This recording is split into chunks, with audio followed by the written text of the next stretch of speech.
Scott Wetzel is not for everyone. For instance, sane people who can easily tell right from wrong or strongly urge to change the channel. Doctors Radio declared listening to Scott Wetzel can be hazardous to your health and can cause sickness, strokes, or wanting to take long walks on short piers. Feelings of agitation, dizziness, depression, frustration, and cold sweats are common when listening to Scott. You can have a bad reaction, such as confusion, redness in the face, teeth clenching, fist pounding, wanting to put a fork in your eye, and feeling the need to throw your radio out the window. Listeners have also reported increased swearing, trouble sleeping, and a strong desire to gamble. Truckers and drivers are urged to stay away. Learn from Jack from Arkansas. As for women, don't even think about it. Oh no, my nipples clearly got erect. You've been warned. Now, here's your host, Scott Wetzel.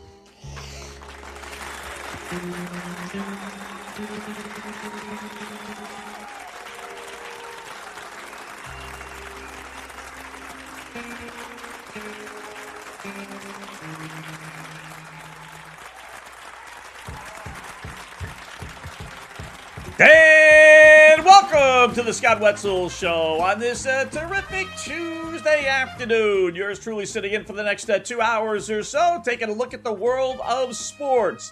We got a lot to get to. We got a little MLB. We got some college football. We got some golf, WNBA, NFL news, baseball stuff to get to, winning picks to get to as well. Our proverbial will leave you with this and a new way for women to kind of show off their bodies. We'll get to all those stories, plus some email tweets and some Twitter tweets, and as well as some YouTube tweets as well. Everything's a tweet to me. So you're following us on our YouTube channel, The Scott Wetzel Show. Make sure to hit that like button, subscribe button, and fire away. We'll have some YouTube chats. You want to send a tweet? It is at Opposite Picks. That's OPPOSITE Picks, PICKS. Email me, go to the website, oppositepicks.com, hit the contact Scott icon, and fire away. What's going on, LLs, LWs, loyal listeners, loyal watchers? How are you on this terrific Tuesday? Another gorgeous day here on Long Island. I don't want to sound like an old man, leading off with weather all the time. Although we do have a weather story for you that is just unbelievably stupid, but I suppose it happens to all of us. We'll get to that. We got some baseball plays to get to recap what we did yesterday, and more importantly, what are we going to do later on today? And, it's winding down here. We only have about a week and a half left before the NFL season kicks off, and really less than that since we got some games, next Wednesday? So we really, we have about 8 days to get our fantasy pool picks in and all the other pools that we're going to do. I set a budget, and I'm getting close to that budget, but I do have room for like one more good pool. So we'll talk about that as well. So college football, we got golf, like I said, and some NFL stuff, kind of recapping what happened yesterday, especially with the Cleveland Browns and WNBA. It's almost over, folks. It's almost over with the WNBA.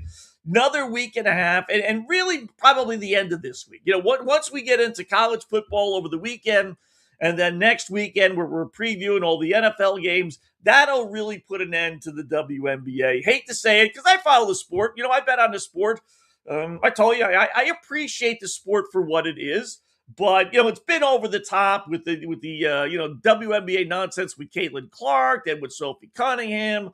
Now we got the Enes Kanter situation, and it's getting old. It really is. It's too bad. The WNBA is a great example of a sport that just was better off left in the closet. Pardon the pun. And I'm not saying that because of all the lesbian stuff, right? It was better off just being not mainstream. It really was. Do whatever you want. Say whatever you want. Have dildos be thrown on the basketball court. Nobody cares last year, right? This year, when you become mainstream like they become, everything gets blown way out of proportion. And it's just a non-ending thing. So we're almost done. Everyone has their 15 minutes of fame. And the WNBA, to its credit, and we don't say that too often, right? We really don't. To its credit, they decided to have their league in the summertime when there's nothing else going on. And it makes all the sense in the world. It really does. Unlike, the NBA, where they can easily have their league in the summertime. And if they ever did, man, I can't help but think how much they would dominate. They really would. But for whatever reason, they want to go head-to-head, with the college football and the NFL. And their seasons last so damn long that, it goes into June anyway, Scott. So what's the point? It's almost summertime, right? But the WNBA said, all right, there's nothing going on basically in June, nothing going on in July and August, so let's have our league then. All right, you know what? So like I said, it's one of the rare smart things that this goofy league has done. But with that, comes the repercussions. And there's always repercussions to every decision you make, whether it's really good or really bad. And the really bad thing for them is it brings attention to the sport like you want. But unfortunately for the WNBA, 99% of that attention is bad. It just is. So we're almost done with it. A couple more days, and then we'll be through with the WNBA. College football, meanwhile, it's amazing. WNBA has their problems. College sports certainly has their problems, whether it's college basketball, college football. I don't know if hockey necessarily does, but there's so many, scandals with hockey off the ice that, they kind of have their own issues. Baseball, they kind of live through the steroid era, but they have their issues. That's why they're changing all the rules. Games too long, games too boring, it's too slow, blah, blah, blah, blah, blah, right? Football is the only one, man. It is an NFL. It is king.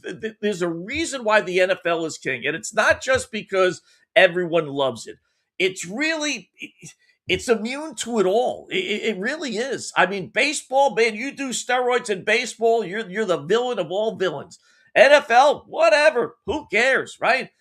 Baseball, you do this. Hockey, you do that. NBA, you make too much money. These guys don't care about their sport, blah, blah, blah, blah. NFL, go ahead, make as much as you want. I don't care. Fit it in the salary cap. You want to pay a mediocre quarterback $50 million? Whatever. As long as you win on Sunday. It's all that matters. It's all about winning and losing for the fan in the NFL. Can't really say that about any other sport. There's always something. Cheating in college football. WNBA, having men be allowed. Baseball and steroids. NBA, these guys don't care. They don't want to play any games. Hockey to a little lesser extent. They don't have too many issues. But football is king. And man, they could do no wrong. It is amazing. When's the last time we've had a scandal, right? Deflategate, with Tom Brady, 5, 6, 7 years ago, whatever that was. By the way, whatever happened to those guys? I've always said this, for all the so-called football insiders and all these websites all trying to look for stories, whatever happened to the two bozos that were working the locker room for the New England Patriots with Tom Brady? And those two guys took the fall, if you remember. It was those guys that were deflating the footballs, right? They got fired, never to be heard from ever again, right? I can't help but if Barstool or some goofy site out there, TMZ's into sports now, if they just look these guys up and just let's go see where they're living. Let's see what their life is like now. See what they're doing now. I would not be surprised to see both of those guys living in multi-million-dollar mansions, thanks to the New England Patriots / Tom Brady. Wouldn't doubt that at all, but. Nobody cared. Nobody cares. Who cares? All right, Brady was cheating. Who cares? Patriots were cheating. Whatever. Who's winning this weekend?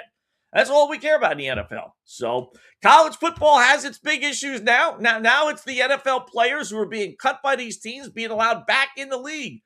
And the college football world, to its credit, will start here, is trying to fight back. They're doing their best. They're putting up the good front, but I hate to break it to the SEC and the Big Ten and maybe the ACC, but you can't circumvent, rules that the government puts down.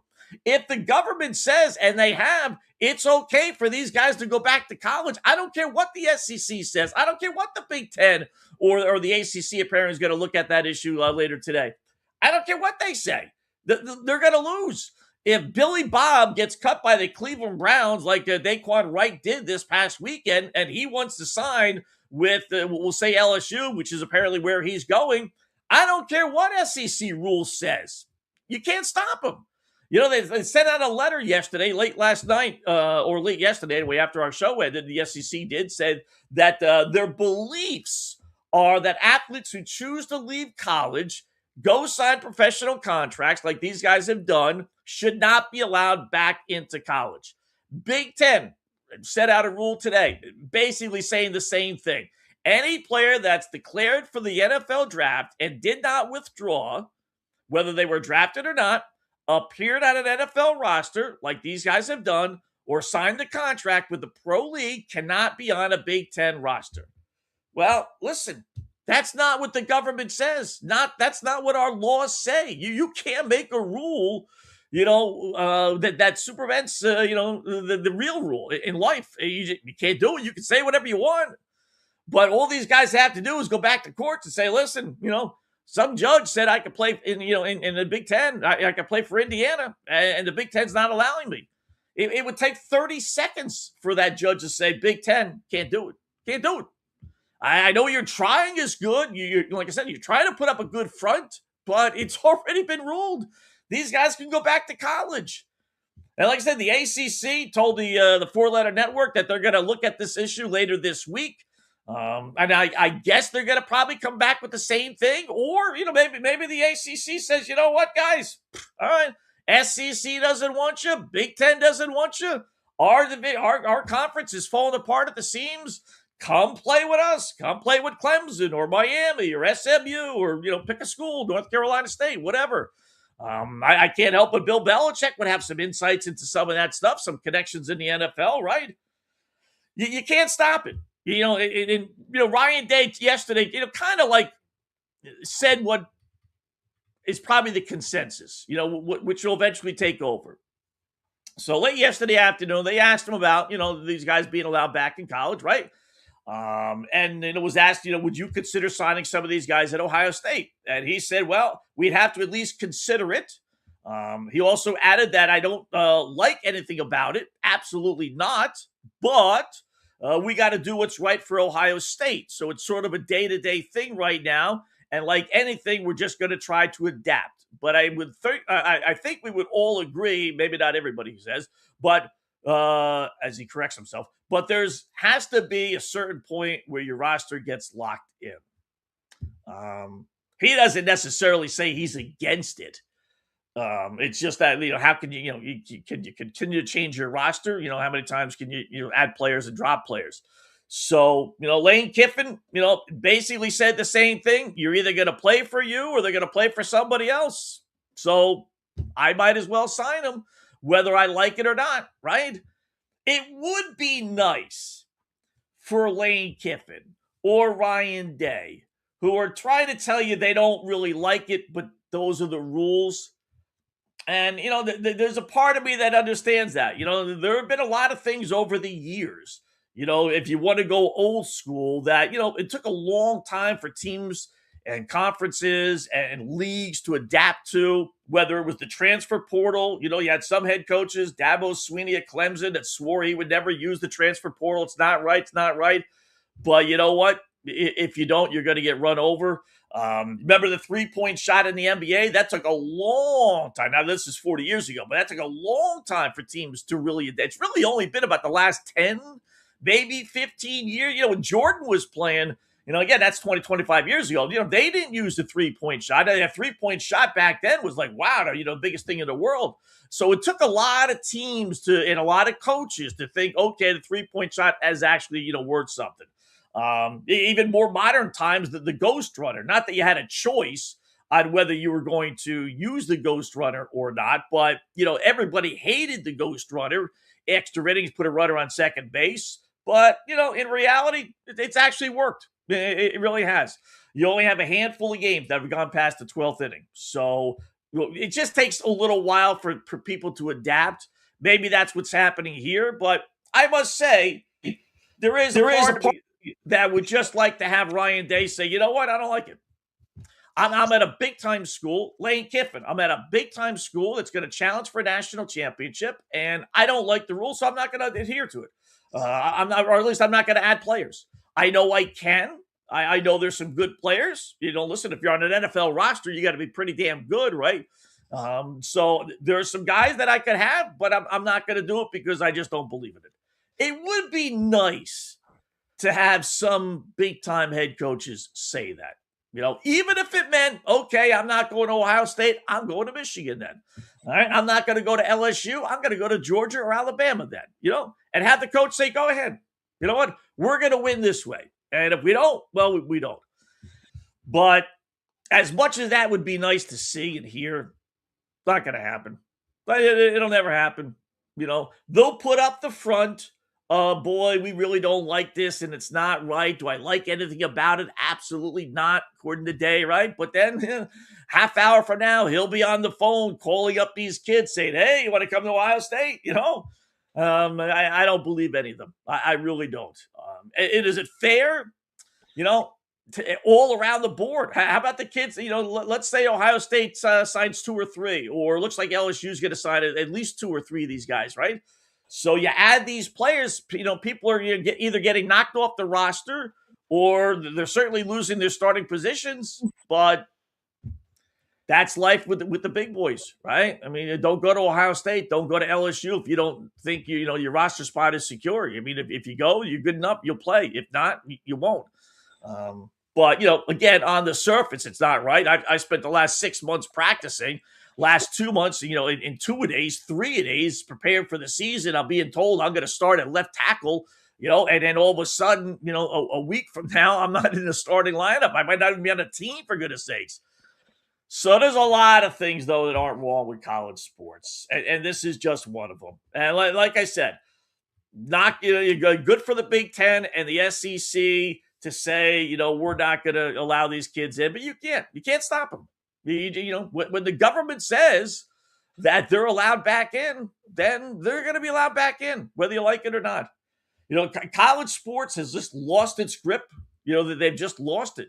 The moment, 2-3 years ago, whatever it was, that, the UCLA guys went to the courts for their NIL stuff, the like image and all that opened up the Pandora's box to everything else. I don't think anybody thought it was going to be this big and this wide and this crazy. I really don't. But the door is open and it's not anywhere close to being shut. I've said this before. I told you guys this. I really believe within the next 2 years, maybe 3, but realistically, the next 2 years, we're going to see trades. We're going to use these players as pieces of meat. And that's basically what they are, right? No more going to school. You don't have to go to school. Just represent Georgia, represent Ohio State, represent Alabama. And you know what? We got 4 quarterbacks. We like 3 of them. Joe Schmo, I know you're a 4-star athlete, but we really don't need you. You know what? We're going to trade you to Topeka High. We're going to trade you to Northwestern. We're going to trade you somewhere else. And we're going to get a player. I don't doubt that for a second. This is going down the road of being just a professional league, and it just happens to be at college. Now, I will say when that happens, the one thing they do lose is why these kids are allowed to come back now is because every other kid in the world is allowed to go back to college, right? I could be, I haven't been in college in 20 years. If I want to go back and go get a master's degree or something like that, I'm allowed to go back. And that's the main argument. Why is it because I'm a football player or a basketball player or a baseball player? Why can't I go back to college and play sports when all these other people can go back to college and go get their degree? Same thing. Now, when you say you're not going to college and you're no longer a college kid, you kind of lose that argument. But that's the main argument. That's the basis of it all. If regular college kids can go back to college, then why can't I? And if they could join all these sports and all these academic things and whatever they can, why can't I just join football? Why can't I just join basketball? And the dopey courts who couldn't spell sport, if you spotted them, the S and the T, are like, yeah, makes sense. You're right. So go back to college. Go ahead. I don't even think this 5 years thing might last long. I could see them, again, going back. Listen, I could go to college for 6 years. I only need 1 course, 2 courses to be, considered a college student realistically. I could do that for 10 years. It's crazy. It is. But like I said, I don't think we're anywhere close. I really just think this is going to be an NFL minor league system. You're going to get the top 30 teams, just like in soccer, top 30 teams. Not hard to figure out who the top 30 are. They're going to join their own league. They're going to create their own league, create their own rules. You tell the kids, here's the contract you sign. You're with us. We'll draft you out of high school if need be. And that's what's going to be college sports. No two ways about it. No two ways. Maybe 3 years. Whatever the TV contracts are up, then that's when the 4-letter network or Fox or whoever is going to come up with a multi-gazillion-dollar deal. They're going to guarantee all these colleges $1 billion apiece, and they're going to create the league. So figure out when the TV contracts are up, and that's when it's going to happen, more than likely. More details on the Jed York thing from yesterday, right? So apparently it was $160, not $140. So he's not quite as bad, but it's still pretty bad. He apparently was this is the owner of the San Francisco 49ers, right? Responding to an ad on a prostitution website, arranging about $140 to $160 sexual encounter before being arrested. I guess he tweeted or contacted the supposed person who ended up being a police officer twice on Saturday, no response, and then again on Sunday. So this guy was horny for the entire weekend. I mean, dude. I just can't believe it. Listen, we're all dogs. I get this. And he did get a divorce a couple of months ago. So it's not like he's cheating on his wife, right? And I don't, you want to go to a prostitute, knock yourself out, whatever. Like I said yesterday, if we're all going to be thrown in jail because we're horny, then, the whole jail is going to be home for everybody. So I don't care about that. It's just the look. You're a multi-billionaire and you're going to a trailer park for $100 what BJ is that $140? Is that what you're getting? I mean, and you're so horny that you couldn't hook up on Saturday, so you're going to continue with this hoax, if you will, and call this person or text this person, email this person on Sunday as well. You can't go to a bar Saturday night like we told you yesterday and go get laid. You're the multi-billion-dollar owner. Call one of your players, right? Hey, listen, Brock Purdy, I know you got 5,000 girlfriends. Do me a favor, what? Throw a little party, all right? Invite me. I'm in the mood. We're all here together. We're all at camp. I'll come to camp. I'll come to you. And then we'll go have a big party, and I'll get my Joneses off. I mean, it's just something like that. It's Ohio. Call LeBron James. Hey, LeBron, owner of the San Francisco 49ers. I know you got connections. I'm horny. Can you hook me up?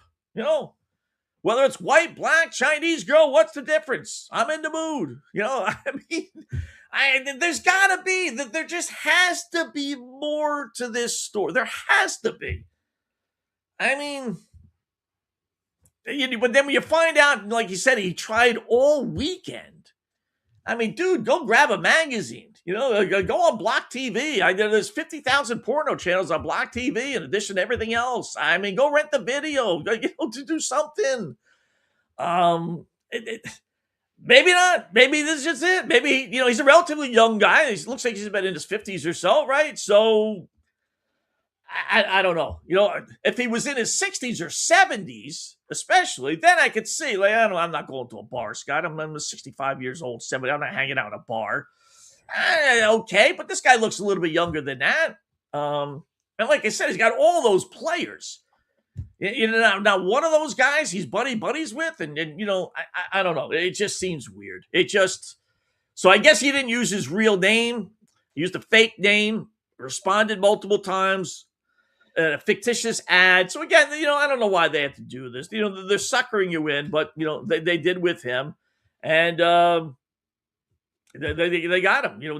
He went to the trailer park home, I guess, to meet this supposed hooker, and that's where they arrested him. Of course, the trailer park, worrying about their image, the Wheat Hill Mobile Park, trailer park, says, "Oh, he was only arrested here, but we're not.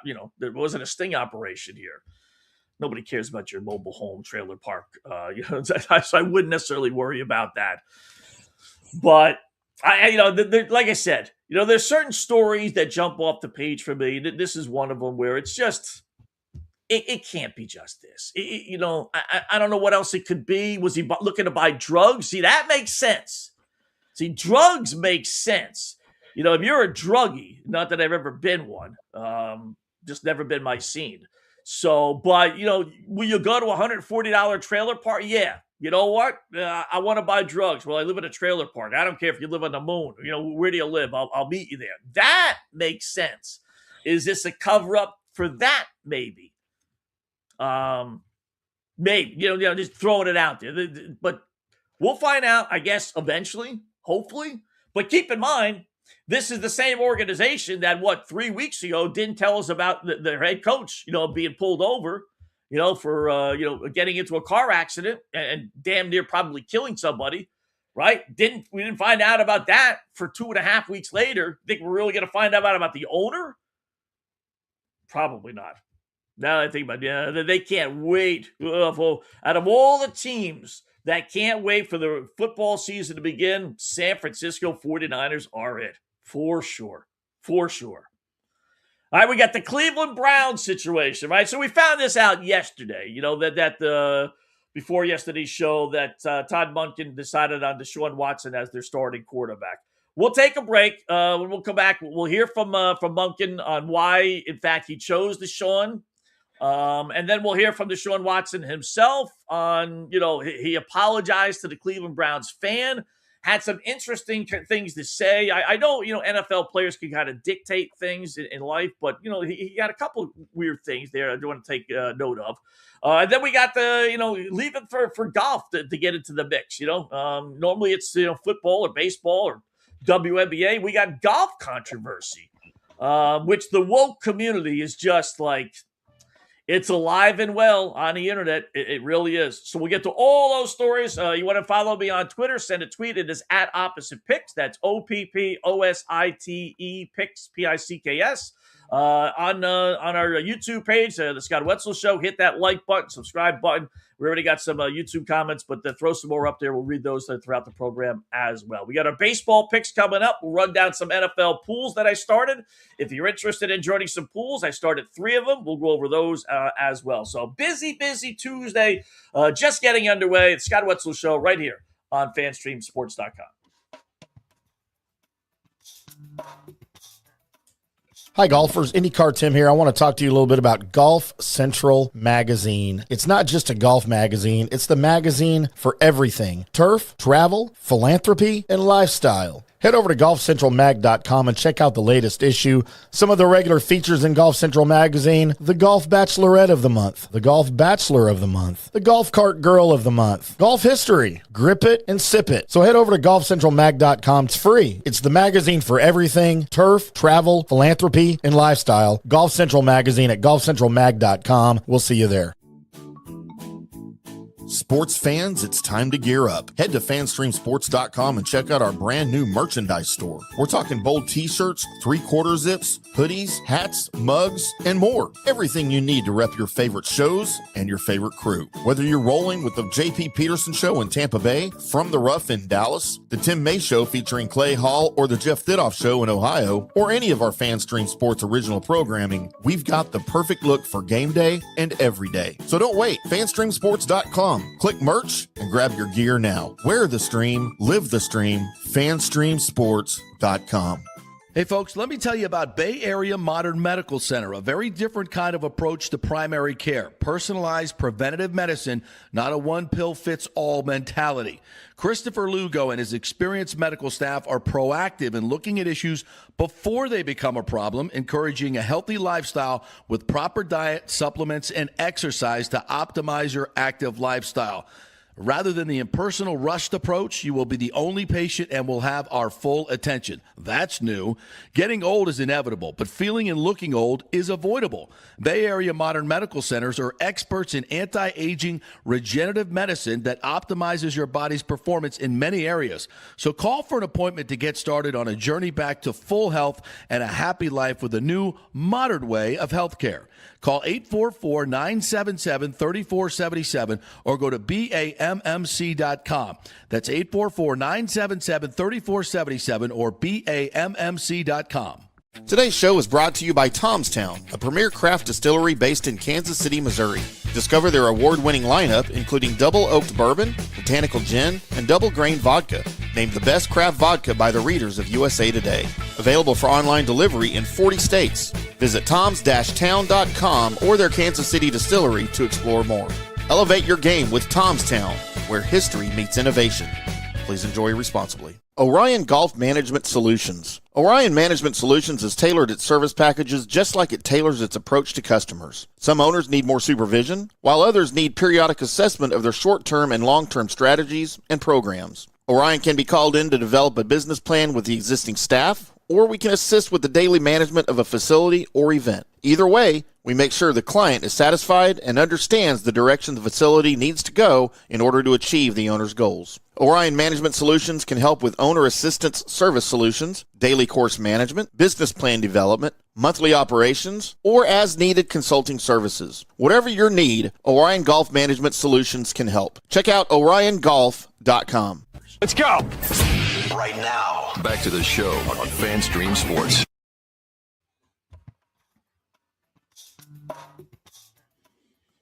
All right, welcome back. It is the Scott Wetzel Show right here on FanStreamSports.com. FanStreamSports.com, Monday through Friday, 2 to 4 p.m. Eastern Time. Looking at the world of sports. College football, we'll break it down a little bit more later in the week, Thursday and Friday. Going to have a bunch of guests on. Then next week, obviously, it's the NFL. And that's when the real football season begins with the NFL and a full slate of college football games. We got, 7 or 8, 9 games next Saturday, this upcoming Saturday, and then a full slate the following week. And that's what kind of where we really get into things. And I'll have all kind of trends and picks. We got Mark Lawrence on Friday. We're going to get Colby Dant doing the college football stuff. Hope to get our boy Lisi doing some college things as well. So it should be a lot of fun when the season does start. So we announced yesterday, or they announced obviously yesterday, that Deshaun Watson was going to be your Cleveland Browns quarterback for the upcoming season for the near foreseeable future. He did say it was not a week-to-week thing, but eventually you got to play well. So here's Munkin yesterday. I think we played a little portion of this yesterday. I want to set it up for you. All right. Fire away. What's new? So the word is out that Deshaun, explain your decision. Deshaun is going to start against Jacksonville. Took in the full body of work over the course of off-season to training camp to the games, the joint practice, and ultimately felt like to start the season on the road, Deshaun gave us the best chance to move the ball and score points. I mean, that's really what it's about. And felt that way going into the last game, wasn't sure, and after we talked as a staff, and after we re-looked at everything, we're going to go that direction.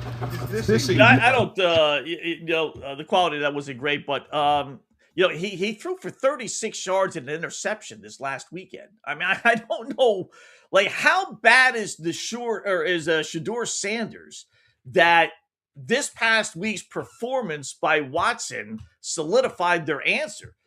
Sanders played great, or I don't want to say great, but he threw for 100 yards and a touchdown and an interception, but with 9 of 12, 9 of 11 for about 100 yards, while Watson was awful. He threw for 36 yards with an interception. And then you have the comments, afterwards, like we spoke about yesterday. So I don't get where this past week's performance solidified their notion that it was going to be Watson. I can't help but think he made some promises.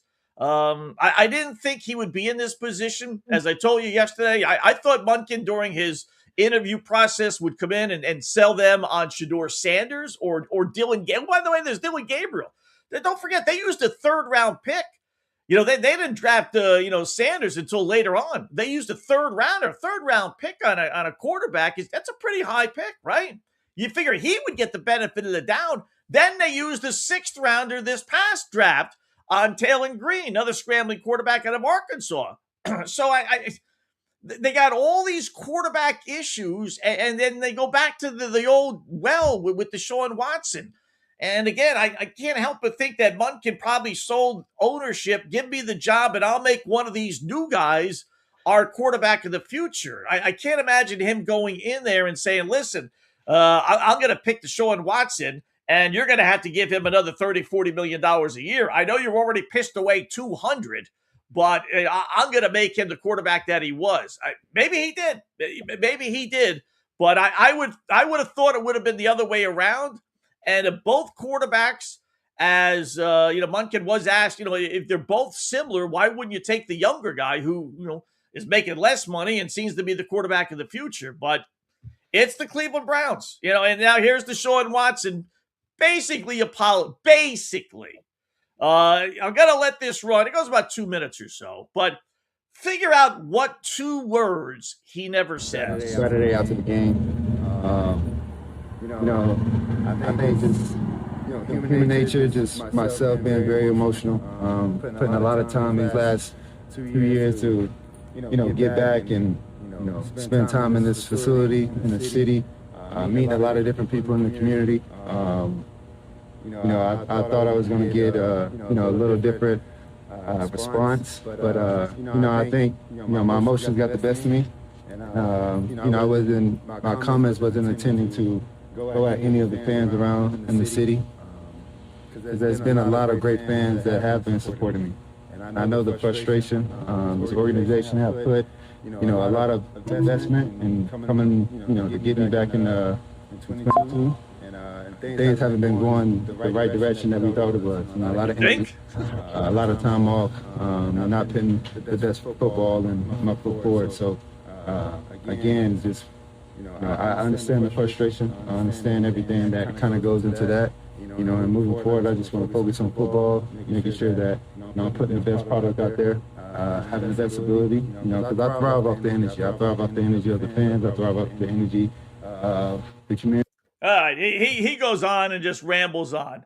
And I had a couple people on Twitter, notable people, say, Deshaun Watson apologizes for comments that he made after the game Saturday. And I'm like, no, he didn't. He never said the 2 word. He never says, I'm sorry. He never says I was wrong.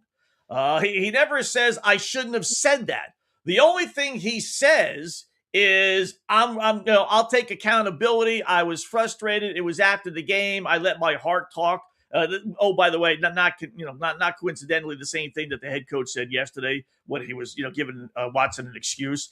But he never says I'm sorry. He never says I was wrong. He never says I'll never do it again. He never says any of those things. He just, talks about it and says, okay, I'll take accountability. All right, well, taking accountability is the fans hating you. That's taking accountability. Just because you say I'm going to take accountability doesn't mean, okay, you're off the hook. There you go. We don't need, as I tell my wife, I don't need you to tell me you can't cook. I know you can't cook. I don't need you to tell me you can't clean. I know you don't clean. I want you to change. I want you to start cooking, and I want you to start cleaning, right? Same thing here with Watson. I don't need you to say you effed up. I know you effed up. I want to hear those words. I'm sorry. It won't happen again. I was wrong. And he danced around it, but he never said it. He never said it. And, I got Mary Kay Cabot, who covers the Cleveland Browns, has for a long, long time, but, a respected reporter. I got Barstool, love their website, all tweeting out the same thing. Watson apologizes. Not in the tweet that I saw, he didn't. Now, maybe he did later on in the press conference. I didn't watch the whole thing. I couldn't take more than 2.5 minutes of it. I'm fed up to hear with him. I really am. But no, he didn't apologize. He didn't say I was sorry. Didn't say anything. He just said, I said what I said, I let my heart get the best of me, and then even in this stupid little apology, what's he saying? Well, I thought I'd get a better reaction. Dude, you came to Cleveland, as I told you yesterday, you came to Cleveland facing an 11-game suspension for all your antics off the field. What do you think? They were going to throw you a parade? They're giving you a monster $250 or so million contract. You haven't played. Forget about winning. You haven't played a down for the Browns. Then they give up 3 first-round picks. They give you a monster contract, and then you come with the baggage of knowing you're going to miss, basically an entire season. And yet you want a parade from the Cleveland Browns fan? Really? And then when you do play, you suck. You show no interest whatsoever, nothing, like you were in Houston. You're 9-10 as a starter. You've lived the Browns. This is not a new guy coming in. You've been with the Browns now. This is your 5th year. You know what the Browns. They're like the Jets. Same old Jets, same old Browns. It's not like you're coming into the situation new and you haven't experienced all that stuff. You've been experiencing that for 4 years. Now, after 4 years, 5th year in, now you're going to implode. Now you're going to rip the fans. I don't like, there aren't too many guys that I really, really like and root for that I turn my back on them, but I have with him. I really, where there's smoke, there's fire. Again, thankfully he was never accused of raping anyone or attacking anyone. He just wanted a hand job or a blow job. That's what it sounds like. Probably got a little too aggressive. He probably got some from some masseuses and others he didn't. And he figured, okay, I'm going to get them from all of them. And I really don't doubt that's what happened. That's not the end of the world. But his whole attitude, never apologizing for that, never admitting any guilt whatsoever. No, wasn't my, nothing. Just like this. Never said I'm sorry. Nothing. So I've kind of turned my back. And then, to top it all off is he's been out. He's been awful. Just brutal as a Cleveland Brown. Where that guy is, that we saw with Houston and, obviously before that at Clemson in college, I don't know, but he's not there now. And I don't think he's returning. And like I said yesterday, I don't doubt for a second he's trying. I don't doubt that at all. Last year of his contract, he doesn't want to go into this offseason, having a lousy year and not having anyone be interested in him as a starter, which is a big drop from making 30, 35, 40 million as a starter, right? Versus 5 million, maybe a 2-year, $10 million contract, something like that as a backup. So I don't doubt he's trying, but it's not there. It's not there. Not with this team. Anyway, maybe change the scenery.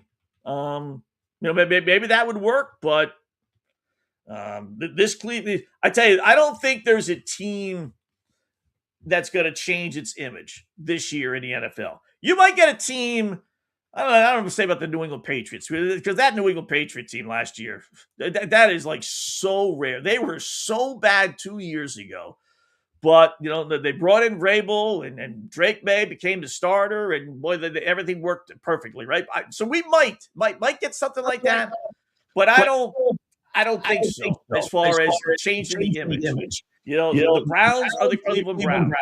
The New York Jets are going to be the New York Jets. Miami Dolphins are going to suck. We know that they have for the longest time. So,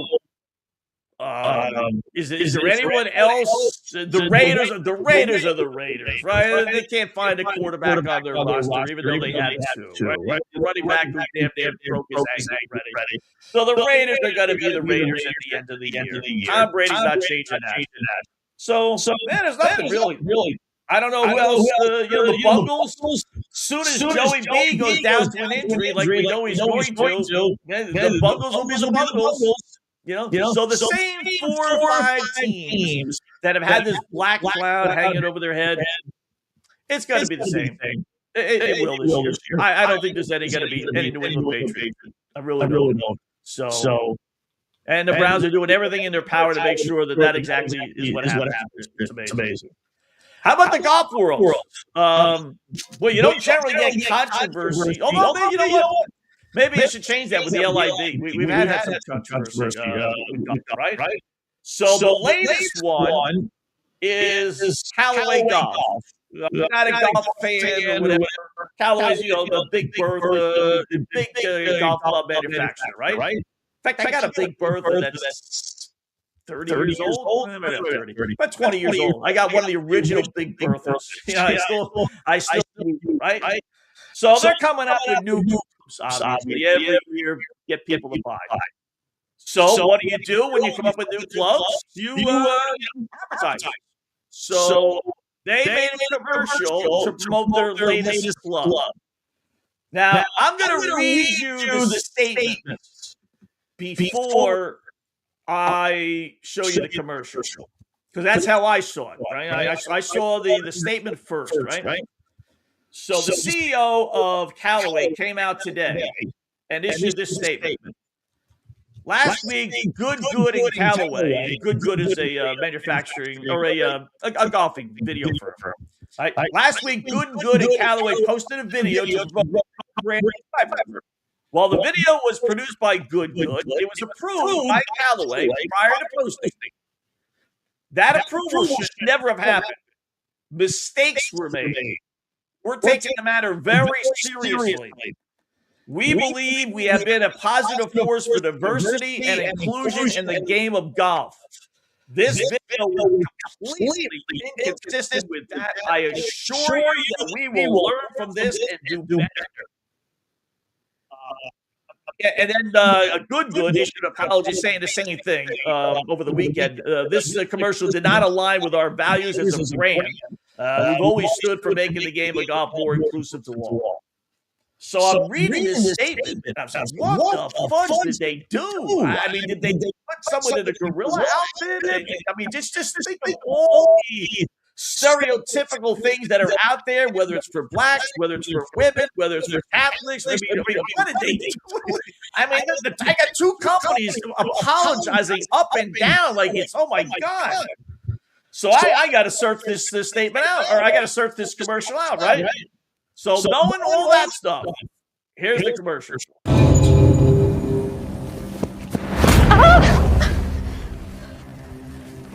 Do not touch my new driver.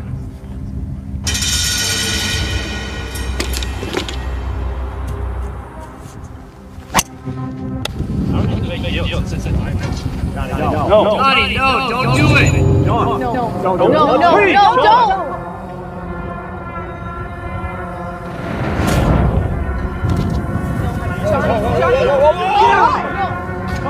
Are you okay?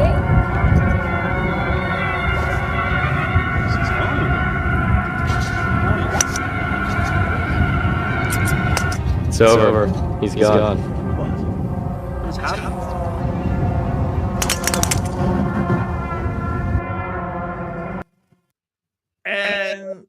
And that's it. I had to see it play. Like, all right, let me look closer. I'll let it only goes about a minute, so I'll play it again. Give him free publicity here. But what is like so crazy about this?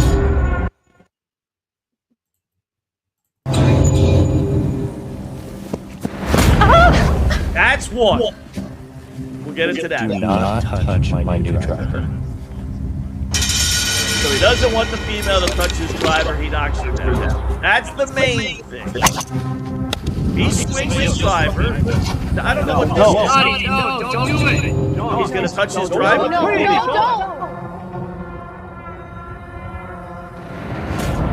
He does anyway?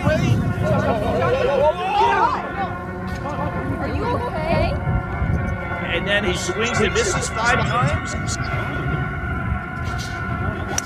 On purpose, I guess. It's over. He's gone. I don't. Help me out, Tim. I mean, I know we'll get to the female being knocked over, and I guess that's. I don't even get the intent of the commercial. I'm as much of a loss as you are. Like, number one, the production quality looked like a 3rd grade class filmed it, right? And it's not, doesn't look professionally done at all. That's I'd be more up in arms about that if I paid money for that. But I don't get the commercial. I don't get it at all. I get the knocking down the lady. I guess that's frowned upon, as it should be, I guess. But it wasn't overly violent, and she was smiling on the ground. Yeah. And then another person. Now it turns out the woman that got knocked over, Alexis Mistowski. She's an LPGA golfer, right? And then the person who knocked her down was Garrett Clark. He's a YouTube creator. So, and this good golf thing is they create YouTube videos. They got like 2 million followers, right? So, which is a few more than what we have. So I get it. So anything they say gets amplified, right? But right. The overall theme is. What? I don't get the second guy going over there, because that wasn't the guy who originally pushed the girl down. That was somebody else. So was he grabbing that guy's golf club? But then the other guy, the whole thing was stupid, right? All right, so you they knocked it. So let's go to the real thing. The real thing, they're all upset. They're up in arms because the female got knocked to the ground. Listen, Would I have approved that? Does it bother me? No, right? But I do wonder, like, how did that ever get approved? Because I can't help but think somebody at Good or Callaway who has is in the approval process has got to say, listen, what do you think, guys? Should we really be knocking a woman down to the ground? I mean, I know it's no big deal. I know it's golf, but I mean, you would think somebody would have created a conversation. And then I guess he got talked down and they said, yeah, go ahead and run it. Like, or did they just say, yeah, whatever, just go ahead and run it, right? What's the big deal, right? I mean, she didn't get punched in the face, for goodness sakes. I mean, if it was something like that, okay, could they have used the guy, and push him to the ground? I suppose, but they're trying to incorporate the females. The female golfer, it's increased over 45%, according to the National Golf Foundation. I looked it up between 2020 and 2025. So females are golfing more. So I guess they wanted to put some females into the equation. Is it smart? No, probably not. But is it worth this craziness on Twitter and people yelling and screaming, apparently, where both companies got to offer an apology? I would love, I really would, just give me one stinking time, just one time where a company says, you know what, too bad, deal with it. I got women in a boxing ring beating the hell out of each other. No one's complaining about that. I got women in an MMA ring pulling each other's hair out, punching themselves senseless, and no one's complaining about that. But you're going to complain about me knocking a female down on the ground and she's smiling like it's really that big a deal in a phony thing? The other two are real. The MMA and the boxing, they're beating the hell out of each other. This is just a TV commercial. And you're going to get upset about this? And you're not going to protest the other stuff? I just like to have Callaway just say, you know what, too bad. It's a funny commercial. It's not very good. You're probably not going to buy my golf club, and you're probably not going to understand the commercial. I get that. But you know what? Too bad. Just too bad. How many people are really complaining about this? I bet the people that are complaining are the same ones that are, rooting on transgender kids to play in the WNBA or not play in the WNBA, however you want to look at it. They probably never picked up a golf club in their life. They just see something and they say, oh my God, that's controversial. I'm going to, make a comment about it. So, yeah, it just would be nice. It's amazing. When I was working over at the 3-Letter Network, you'd have issues with people on Twitter, and it's like, I always told them, like, how many? He's got 5 followers. You're going to dictate your programming based on a guy who's got 5 followers. What do you care? Just say too bad. Tough. What's he going to do? Cancel a subscription? Great. It's a $6 a month subscription. I think the 3-Letter Network can survive without $72 a year, a multi-billion-dollar operation. Instead, you're going to get some nitwit on Twitter who's got 5 followers to dictate what you're going to do programming-wise. It's amazing. Same thing here. I bet I don't see people on Twitter, and I live on Twitter now. I don't see people complaining about this. The only time I saw it was when Callaway sent out their statement apologizing. Otherwise, who cares? But you're never going to get it. The minority, and I don't mean blacks, but the minority in views continues to dictate what everyone else has to deal with. It really is amazing. I bet there are more people laughing about that. I bet there are more women laughing about that. Someone said they tried to tie in the, women can't drive, hence the driver. It's like, no, it's not that deep. It's not that deep. It's a female about to use a guy's driver. It could have been a putter. It could have been a 5-wood. It could have been anything. I don't think the driving stereotype has anything to do with that. People just look for things. They just look for things. It's amazing. But again, I would have just loved Callaway. Just have some balls. Just say too bad. Too bad. You know what? Deal with it. But you're never going to get that. Unfortunately, you're never going to get that. Here's the latest golf thing, too. More on golf. The PGA, they did it again. That they fall into the same trap a little bit like NASCAR. So they're changing their rules again. So their CEO, and I didn't even realize the PGA Tour had a CEO, to tell you the truth, but Brian Rolap sends out a tweet today. Our PGA Tour Championship Series finale will award now this is what's going to happen. They're changing the rules. They don't like the new format, which they just changed a couple of years ago, so they're going to change them again. So it's going to be a two-pronged thing. He says, our PGA Tour Championship Series finale will award a trophy to the points leader in the season-long standings. Earning that top spot will be proof of an unassailable great season and arguably defining the player as the best player in the world. So you're going to accumulate points as you do now, but now the top 70 guys get put in a playoff, and then it gets down to top 50, then it gets put down to top 30, which will be next week. And then whoever wins that is the championship winner, right? So now they're just, I guess, going to forget all about all that and just have a season-long points thing. So theoretically, a guy could have it clinched in August, which is what they want to avoid. But that could happen. So that's one. From there, they're going to have the Battle of their Tour Champions, which is the second thing. Right now, it's kind of like the FedEx Cup, and that's your champion, although you could have a different golfer of the year. They're going to have your championship series winner for the entire season. Then they're going to have their playoffs. Across the 2-week match play competition, the season's best will compete to earn the title of tour champion. New format, blah, blah, blah, blah, blah. Most difficult trophy to win. The ultimate finish to the PGA Tour season. Today marks another step forward as we continue to build the future of the PGA Tour, blah, blah, blah, blah, blah, right? So I guess how it's going to work is they're going to take the top 32 players from the season's points standings, split them into 8 groups of 4 for a 3-round round-robin head-to-head to decide a playoff. Week 2 will be match play brackets. The top 16 players advance to the 4 single elimination round brackets to crown the tour champion. So you're going to be playing, I guess, Thursday, Friday, Saturday, and Sunday, 1 round apiece, I imagine. The goal, as Brian Rolap stated, to make the thing more clear and more exciting. Listen. It doesn't make it more clear. Right. That's one thing. What golf has to accept, and NASCAR too, throw them both in here, is you're not the NFL. You're not the Major League Baseball. You're not the NHL, and you're not the NBA. You're just not, right? You have all these great tournaments throughout the season. You have your 4 majors. You have some other signature events.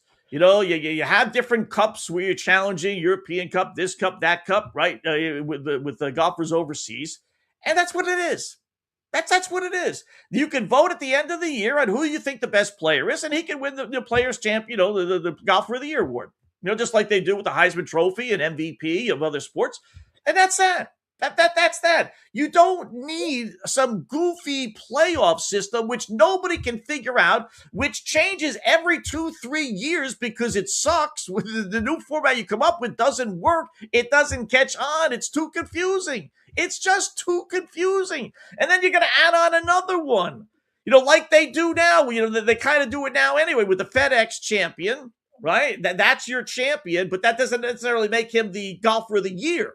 That's voted on separately. So now they want to have the champion, but then they want to crown another champion.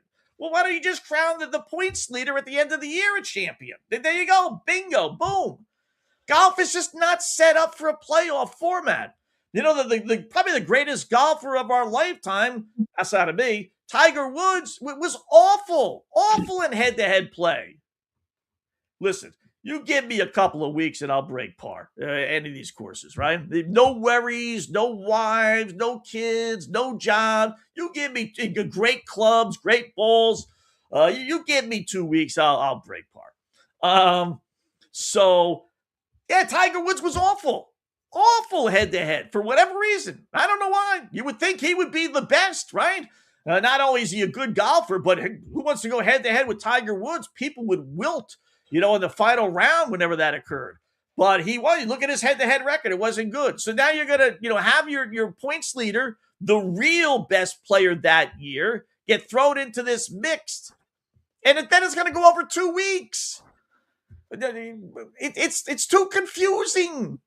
You have to make things simple. It's as simple as that. When you start adding layers to crowning a champion, it just gets too confusing. It's not going to, I'm telling you right now, it's not going to work. It's not going to work.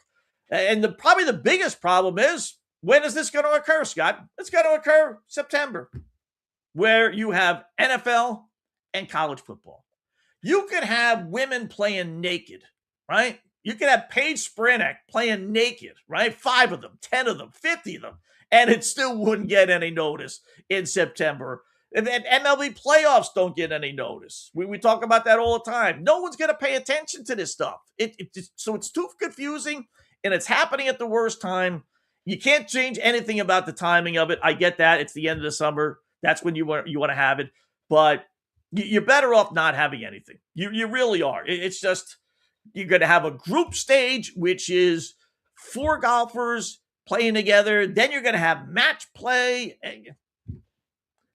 Nobody cares.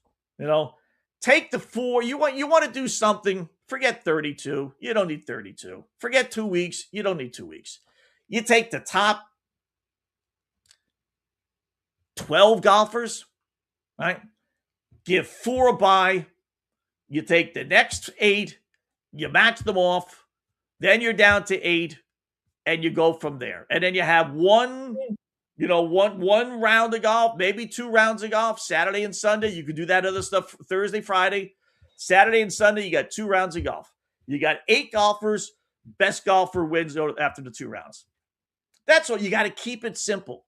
Keep it simple, stupid. It's the oldest system in the world, the old KISS system, right? Keep it simple, stupid. The more, it's like trends. The more layers to that trend, the worse it becomes. And the more layers to these tournaments that NASCAR and PGA, I get why they want to do it, but it's not. It's like I said, you're not having a best of 7. Just enjoy what you bring to the table. Enjoy that you can have a champion without the playoffs and without all that other nonsense that the other teams and leagues have. It's just not set up. You've had years and years and years to come up with something that the American public will grab hold of, and it just hasn't. That's why they keep changing it. Nobody cares. It's just, you're a victim of the time. You're better off having another major. Do what tennis does, right? The last weekend they could probably get in before the NFL starts, they have the U.S. Open. And then they realize once the NFL starts, that's it. We're done. Shutting it down because no one's going to be paying attention. So PGA should throw another major at us, late August, mid-August, and say, this is it, And then if you want to have the Ryder Cup or something goofy like that, which I hate, but if you want to have that in September, then, have all those other President's Cup, have all those things in September if you want. Throw, the red, white, and blue around it, and maybe people will watch.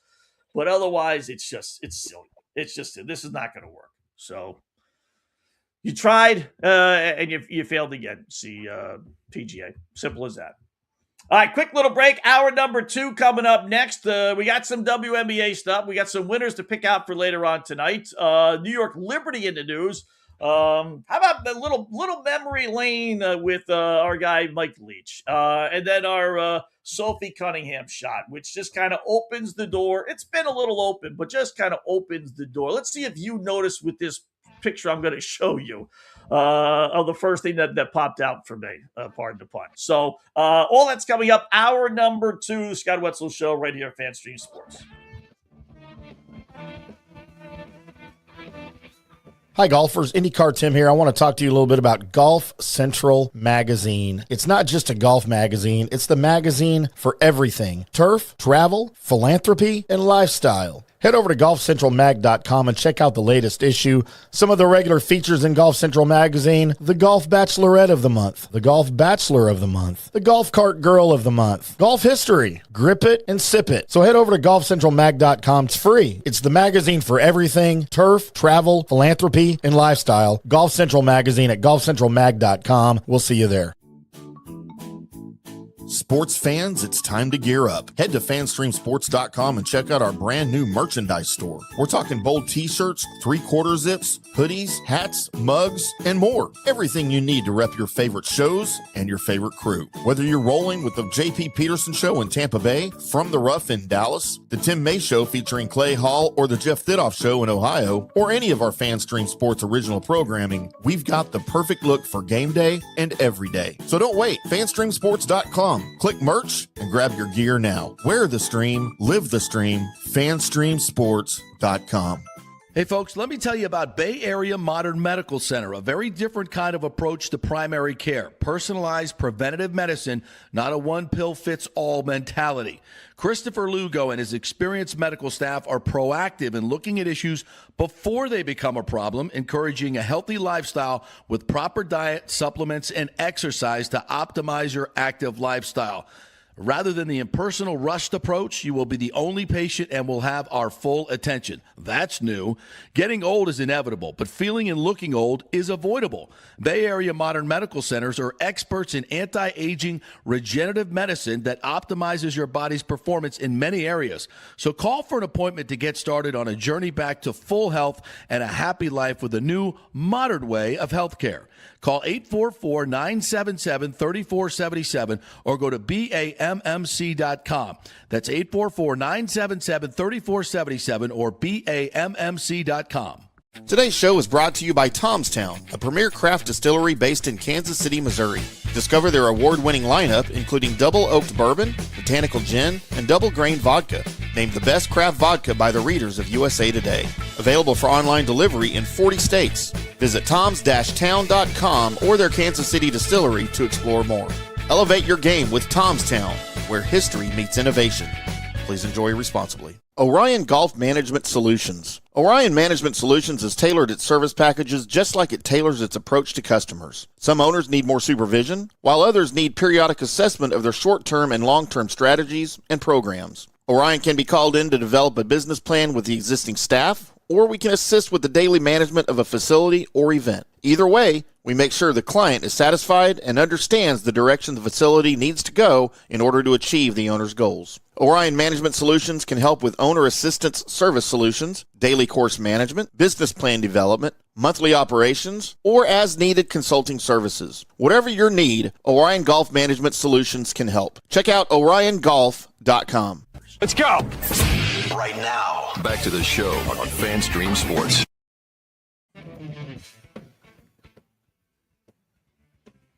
All right, welcome back. It is hour number 2 of our 2-hour extravaganza on this Tuesday afternoon. Scott Wetzel sitting in until 4 p.m. Eastern time, as we do every day. Although I won't tomorrow, actually. I got to go to a funeral. My aunt died over the weekend, so lived a long life. I don't know if she was 90, but 80, 85 in that area. Pretty good life.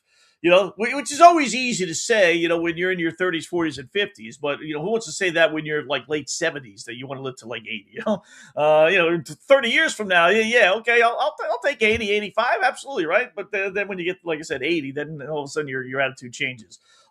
So anyway, I haven't seen her in a while. She had been sick, so it's probably more a blessing in disguise, one of those things. But so no show tomorrow. We'll be back Thursday and Friday, 2 to 4 p.m. Eastern, right here on FanStream Sports. Got some Twitter followers. Always go ahead and follow a tweet at Opposite Picks. That's OPPOSITE Picks, PICKS. No Opposite Picks, by the way, this week. There's not enough games. We will start it, though, the following week, which is always a lot of fun. So Serene Heavenly following us, which is okay. Not bad for Serene. Big Donut now following us as well. So feel free, and I'll throw you a free little pop-up there if you want to follow me on Twitter. Same thing with the YouTube chat. Feel free chiming in. Go to the Scott Wetzel Show on YouTube, as most of you are, and hit that subscribe and like button, and fire away. As our good buddy Timmy up in Pittsburgh, one of the LWs for sure. So the WNBA will take a 2-week break between the end of the regular season and postseason for FIBA. Yeah, I saw that, Tim. But boy, how stupid is that? That really, out of all the dumb things, you want to do it in a regular season like the NHL does for the Olympics, okay.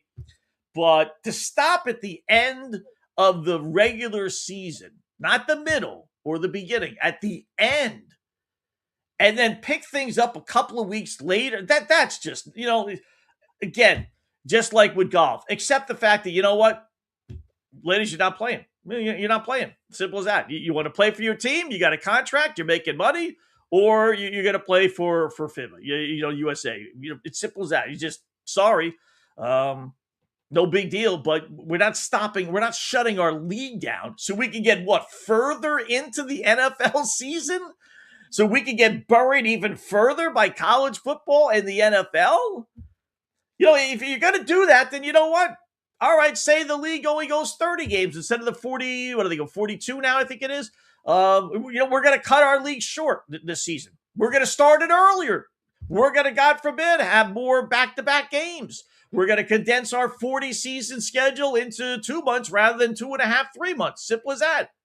Ladies, if you want to play over this thing, then you're going to have to sacrifice somewhere along the line. And it's not that difficult, right? You don't have to have road trips between games. You could have back-to-back home games. It really is not that hard. But instead, they're going to postpone their season and then pick it up again 2-3 weeks later. Again, right in the middle of the NFL season. You talk about just doing dopey things. I got to tell you, this WNBA is really taking the cake. They really are. So, speaking of the WNBA, we had Enes Kanter, the situation the other day, getting kicked out of the Indiana Fever game. So he was on Fox yesterday, and I don't know if it's double down, triple down, quadruple down, but he says, put me in, coach. Do you actually think the WNBA, sources were telling various media outlets today that they've essentially decided you and Royce cannot play in the WNBA. You will not be eligible. And they're going to say something about the publicity stunt. You're not really a trans woman. Are you a trans woman? Are you a trans woman? Listen. Section 13, right? Article 13, Section 1 says if you identify as a woman, then you're allowed to play. So you are identifying as a woman tonight? I identify as a woman. Sure, yes. Okay. So I can play. But they're never going to let you play. Why not? I mean, that's the rule. That's the rule that they put. I'm just following the rules. If they ever come out and say, okay, we are changing the rules, I respect the decision and I will follow the rules. But right now, if you identify as a woman, you're allowed to play. And I am identified as a woman, and I am actually allowed to play. You said Sophie Cunningham. Simple as that. I mean, like we said it yesterday, right? He's identifying himself as a transgender person, right?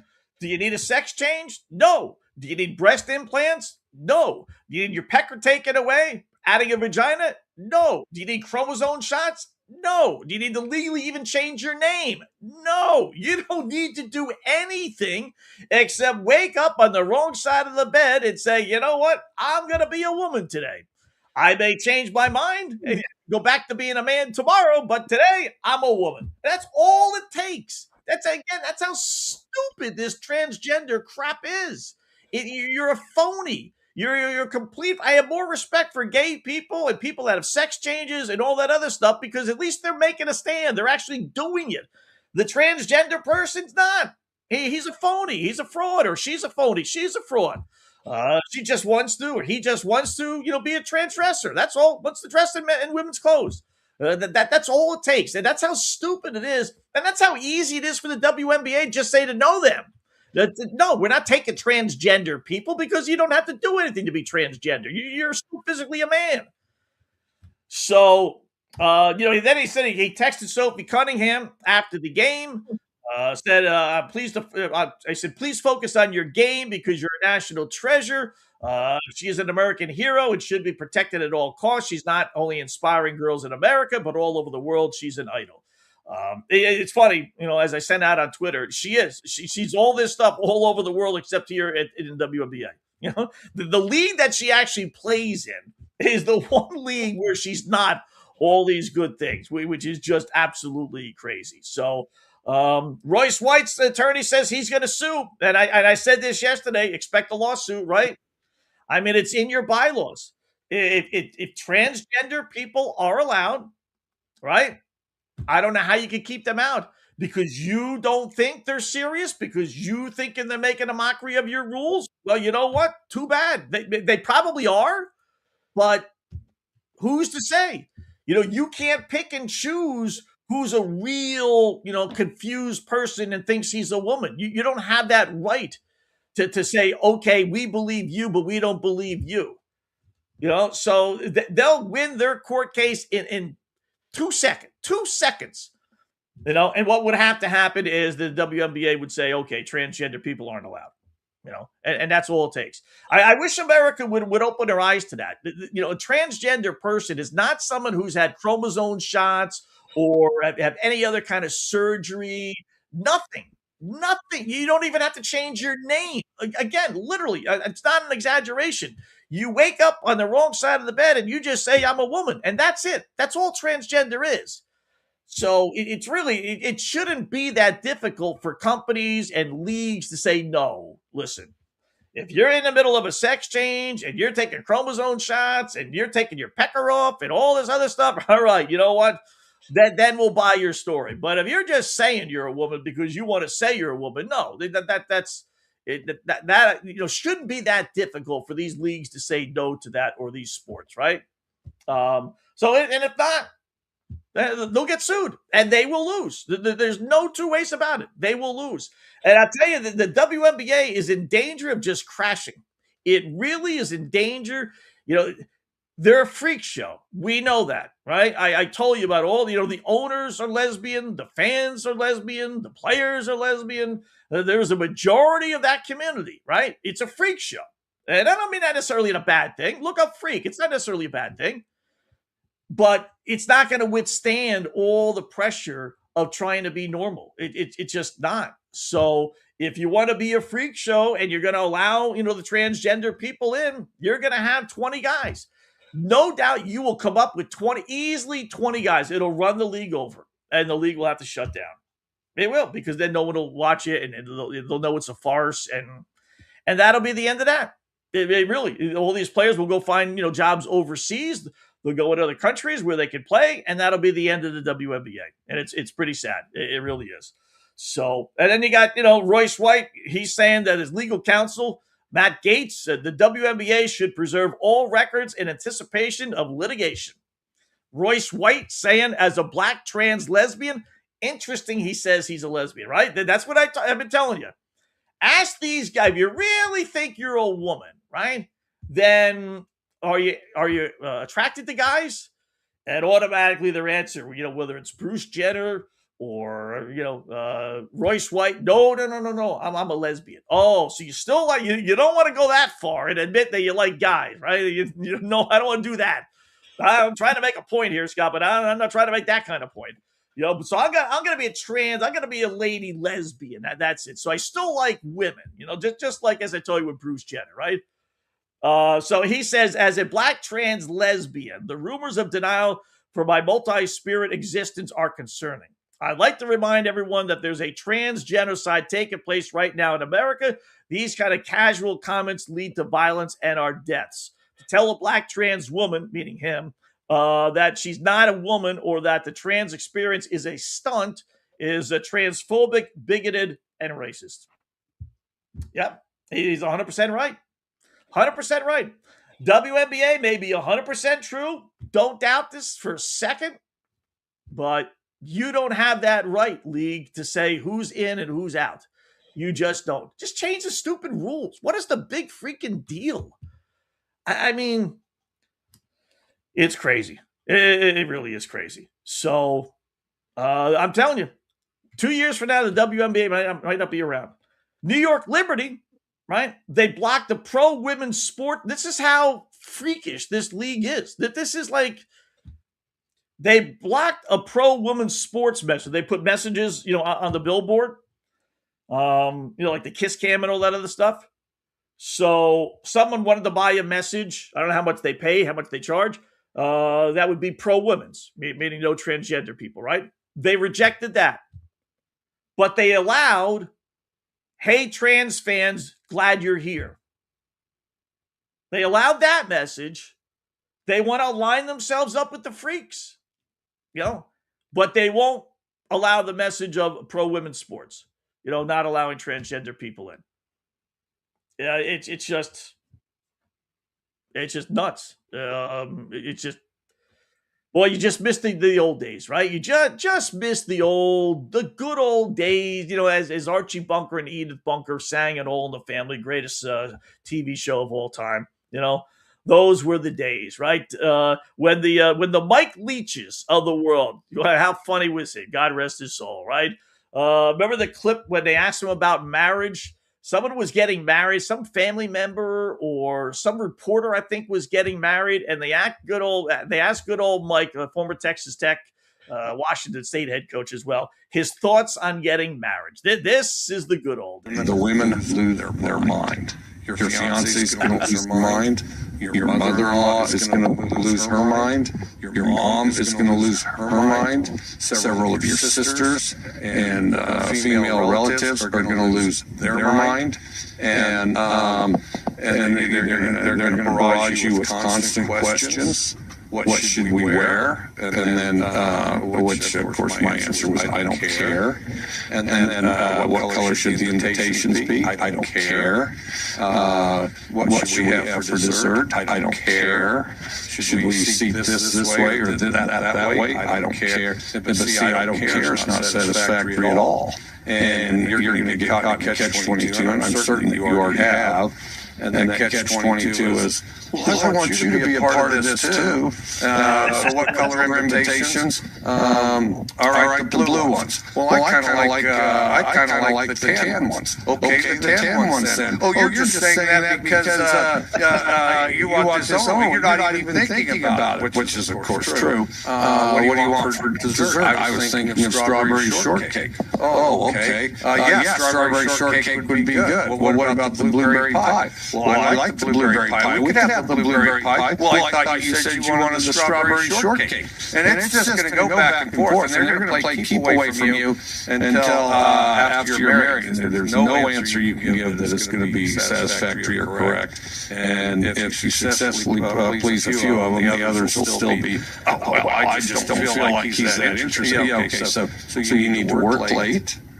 Go in the back room and read a lot of books. Take the groomsmen out so you make sure that they march in just right and they know exactly, these swell outfits that you picked out or whatever, however you're doing it. And then in the end, you'll wish you elope. You need to find excuses that they'll buy to be as far out of harm's way as you possibly can. Oh, how great is that? How great is that, right? I mean, everything he said there, I think, I know I've lived every single one of them, just down to a T, just down to an absolute T, right? He was funny. He really was funny. I don't know how that guy ever went into an interview and not got the job, right? Just unless he's, maybe talking to a female AD, right? But otherwise, well, what's your strategy on offense, coach? Well, all women are nuts. Oh, okay. Well, what's your strategy on defense? Well, all women are a pain in the ass. And he would go off into his routine. How could you not say, okay, you're hired, right? That is funny. The good old days. But fortunately, we do have some things these days that are pretty good, and that would be one Sophie Cunningham. That's the picture. Do you notice what I notice? It's becoming a new thing now with these women, right? Just take a real close. It's amazing. Sometimes her boobs look pretty big. Those look halfway decent. Other times they looks like she's flatter than flat. But her shorts, we'll just say, just a little tight around the edges, if you know what I mean. That's like the new thing with women. They have no qualms whatsoever showing off every nook and cranny of their body. And that's that even good old Sophie. They just whatever. There it is. Go take a peek if you want to. Knock yourself out. They think just because things are covered up by clothing that we can't really see. I mean, we see it all. We just it's all there. It's all there to see. It is amazing. So God bless Sophie. Definitely. How about a little true or AI? Did you see this yesterday? How goofy is this? It runs a little long. I won't let it run the whole length here. But guys doing WABI, wherever the fudge that is, if it's even anything, doing a weather report and can't stop laughing. And a few of these showers and storms popping up mostly across the north and west, resulting in the chance for heavier precipitation and some storms in some spots. We got to shut this weather right now. What? You know, 70s, low 80s.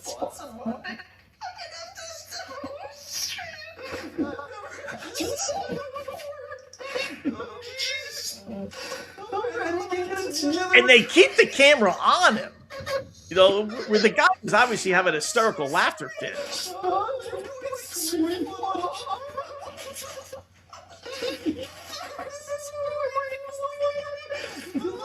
He's squealing like a pig on Deliverance. I mean...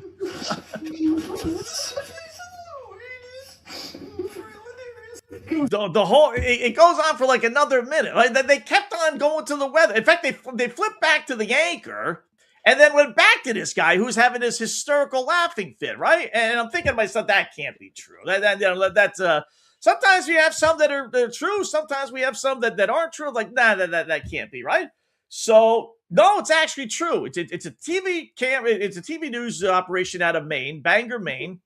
And the guy actually came on today and like explained it all. If you were watching on Twitter today, apparently he was having, I thought somebody was like having sex or something on the side. If this was true and he just was like laughing or something goofy like that, right? But I was so kind of like disgusted with it that he was proud of this moment, which is embarrassingly stupid, that I didn't like follow the whole story. But I guess there was some running joke before he got on the air. And it led to someone pretending to be, remember on Charlie Brown where they talked to the teacher and the teacher, you can't really hear the teacher, like wah, wah, wah, wah, one of those type of things. Well, someone apparently got a soundtrack of that and played that while he was on the air. And that reminded him of the joke and he couldn't stop himself from laughing. So, yeah, I mean, that's never really happened to me. If you're on the air long enough, you say and do stupid things, you hiccup or something like that, or whatever the case may be. But what was weird about it is they didn't break away from him. I mean, the guy is clearly losing it, right? You would think somebody in that director's booth would say, "All right, either cut to a commercial. This guy's either who the hell do?" I thought he was dying, for goodness sake. I thought he was having like a stroke. Remember, we've seen clips of guys have strokes on the air. That's what I thought it was. And these nitwits are sticking with him. The poor guy is begging, get me off the air. He goes off screen later on and he comes back on again. He's still laughing. And they're still keeping it on him. But I guess it gave him a whole lot of publicity to the point he had to come on Twitter today or on the newscast anyway and not really apologize, but just explain what happened. This is their WABI is getting their 15 minutes of fame. It's amazing. Everybody gets their 15 minutes of fame somewhere along the line. And this guy having, a laughing fit, literally, over, I don't know, compose yourself, dude. It's really not that, funny, not that big a deal, but it is true. It certainly is, it was a true story. So, all right, quick little break. Back to the baseball board. A manager, is he going to get fired or not? He makes the call. We'll explain a little bit, I guess, what happened with the Houston Astros situation, which we told you yesterday was a little bit more than meets the eye. Apparently it was. We'll pick our winners for later on tonight. We'll do 3 baseball plays. We'll go over some office pools. I started some office pools. If you guys want to join, we'll get into that as well. So hour number 2, we are halfway through. Approaching 3:30 Eastern time right here on FanStreamSports.com, FanStreamSports.com.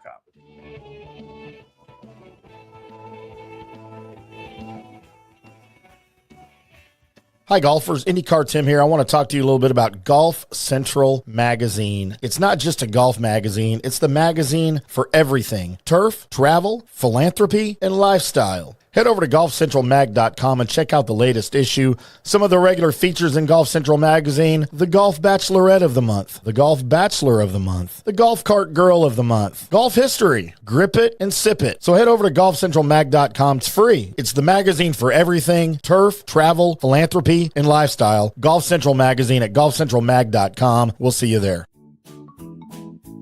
Sports fans, it's time to gear up. Head to fanstreamsports.com and check out our brand new merchandise store. We're talking bold t-shirts, 3/4 zips, hoodies, hats, mugs, and more. Everything you need to rep your favorite shows and your favorite crew. Whether you're rolling with the J.P. Peterson Show in Tampa Bay, From the Rough in Dallas, the Tim May Show featuring Clay Hall, or the Jeff Thidoff Show in Ohio, or any of our FanStream Sports original programming, we've got the perfect look for game day and every day. So don't wait. fanstreamsports.com. Click merch and grab your gear now. Wear the stream, live the stream, fanstreamsports.com.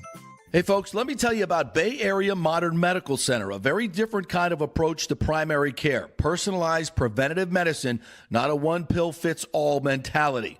Christopher Lugo and his experienced medical staff are proactive in looking at issues before they become a problem, encouraging a healthy lifestyle with proper diet, supplements, and exercise to optimize your active lifestyle. Rather than the impersonal, rushed approach, you will be the only patient and will have our full attention. That's new. Getting old is inevitable, but feeling and looking old is avoidable.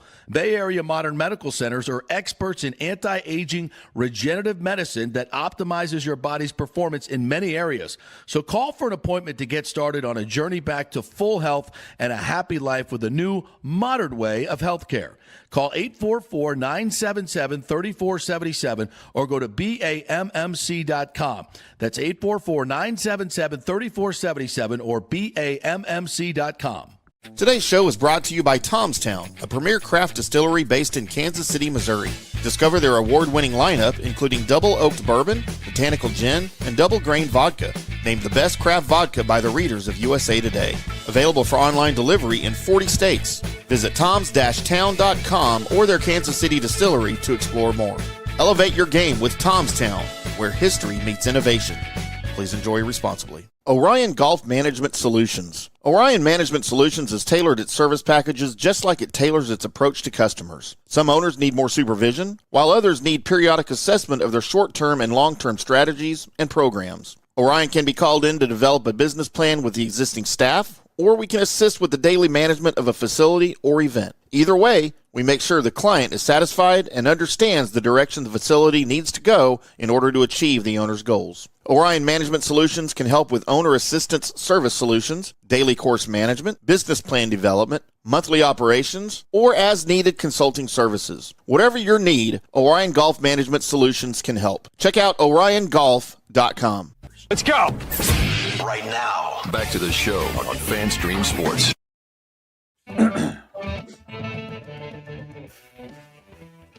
All right, welcome back. It is the Scott Wetzel Show right here on FanStreamSports.com, FanStreamSports.com, Monday through Friday, 2 to 4 p.m. Eastern Time. Give out some winners here in a couple of minutes. A couple of updates here. One, Jamar Chase just went down to an injury. Listen, I don't know how people do this. I'm not that familiar with Twitter, right? So I saw it on a 4-letter network retweet. But it's really it's not, Adam Schefter. And I told you these guys just go to their local source and steal stories. So this guy, Yanni Trigelis, is there at the Bengals camp. And Jamar just went out for a pass. I see the highlight of it. He sent it out and stolen by everybody else, like I said. And he went down. So he did get up.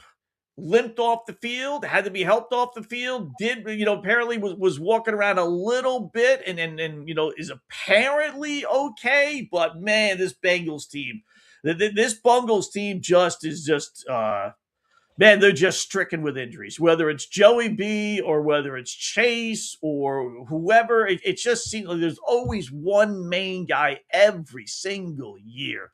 If they could just ever stay healthy, they could win a Super Bowl. They really can. So, before you put it, and again, this is why you don't put future bets in until, next week, right? I mean, it's just a simple little pass play. He just kind of landed awkwardly. He was reaching back and he kind of twisted his ankle or his knee. So hopefully he's okay. I think Dolly Parton died. I read where she had been sick. But there's a message from Dolly Parton's Twitter feed from her son. Yes, it's confirmed she passed away. She did. Yeah, I never hate to bring that stuff up unless it's really, really true. So wow, one of the kings of everything. She was known for a lot of things. Let's leave it at that. A lot of things, right? So that's sad. But she was up there in age. So again, when you're in your 80s, you don't really say 85 is pretty good. But, from when you're in the 40s and 50s and 60s, 85 is pretty good. There's another case. So unfortunately, Dolly Parton passing away. So, so I started the 3 office pools, right? So it's getting down to crunch time. You still got time to get in these things, but you need to kind of make your decisions, right? I budget myself about $1,000 for all the things I get into. So I started 3 pools. I got a $25 pool, I got a $50 pool, and I got a $100 pool. The $100 pool is an against the spread pool. So just instead of picking winners, you got to pick against the spread winners, right? So a little more challenging. So I got to, I generally get 2 entries in each one of the pools. So there's $350 right there. I'm in the Mark Lawrence pool. That's $200. Now I'm up to $550. And then I got, I joined a podcast pool members pool. That's $150 every single year. So now I'm up to $700. I'm in a fantasy league. I only do one. It's with the podcast crew. So that's another $150. So now I'm up to $850. So I got room for one more pool. So if any of you guys out there, if you run a pool, it's got to be different though. It's like the podcast person's pool is an against the spread pool, but it uses like 6, 7, 8 college football games and then 6, 7, 8 NFL games, which is pretty cool. They have weekly prizes and then season-long prizes. So I like that. The Mark Lawrence one is basically best bets. We pick 2 picks each week. So that kind of eliminates going 5-3 or 7-3, whatever it would be, and then not winning anything. So but that's not a week to week thing. That's an accumulation thing.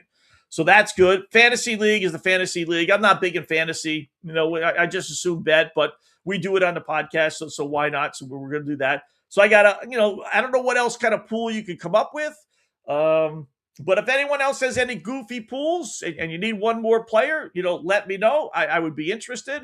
And those are the 3. So you got to start getting in these things now, right? Some lock up. Some guys, do it and they have a limit. I generally, we usually have around 150 or so in each one of our pools. Some a little bit more. One of them or 2 of them are double elimination pools. Our $100 one is a double elimination. So is the $50 one. 25 is straight, one shot at it, boom, because that's the one we get the most of. So, I'm always looking for new and creative pools. So, but now's the time. You got you don't include this weekend probably, but starting next weekend. So about a week and a half. I probably will get, I'd say 80%, and everybody does the same thing. From next Friday and next Sunday morning. That's when we got a lot already, but that's when everyone decide last second, 5 minutes before kickoff, I get emails, Scott, can I join the pool? It's like, no, dude, man, come on. You've had 2 months. I set this thing up in August. You've had maybe not 2 months, but you've had at least 4 weeks to join, and you're going to wait until there's 4 minutes before the opening kickoff. I mean, really? Friday too, the next week will go by. And then at the end of the week, they sit down and then they start figuring out that I get that I fully understand. But it's the Sunday thing with any pool, no matter what pool it is. an hour or so before the deadline, that's when all the entries come in. And people always ask, well, how many people do you have in the pool? How many do you have in the pool? I said, you know what? I almost don't want to tell them because it's so small, but I know it's going to, tenfold by the time opening kickoff is. So, yeah, so anyway, those are the pools I'm in so far. Like I said, I budget about $1,000, which is a pretty decent amount for me. That's in addition to all the wagering we do, during the week on these games. This is all separate stuff, but there's generally a limit, right? That's why I look for different ones, because otherwise you're just joining. If you're just going to join another survivor pool, then you might well just have 5 entries in one versus 1 entry in 5 different ones. Well, if you're just picking the same team, I mean, how many pools do you think you're really going to win? I mean, you talk about being greedy. I'll take winning 1 pool. I don't need 5 different pools that I'm going to win, right? Realistically. So it's got to be a little different, but it should be a lot of fun this season. Baseball. So yesterday, the Astros announced that the GM is being fired, entering the last year of his contract. The manager, though, Joe Espada, is not being fired, at least not yet. Turns out both are in the last year of their contracts.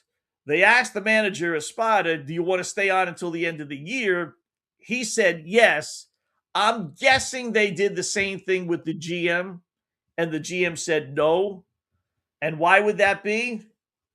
Well, if someone told me, listen, we're not going to renew your contract, but I'm in first place, albeit with a 500 or so record, right?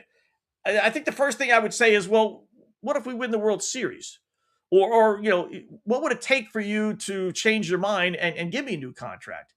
And the person said, well, anything short of a World Series, we're moving on.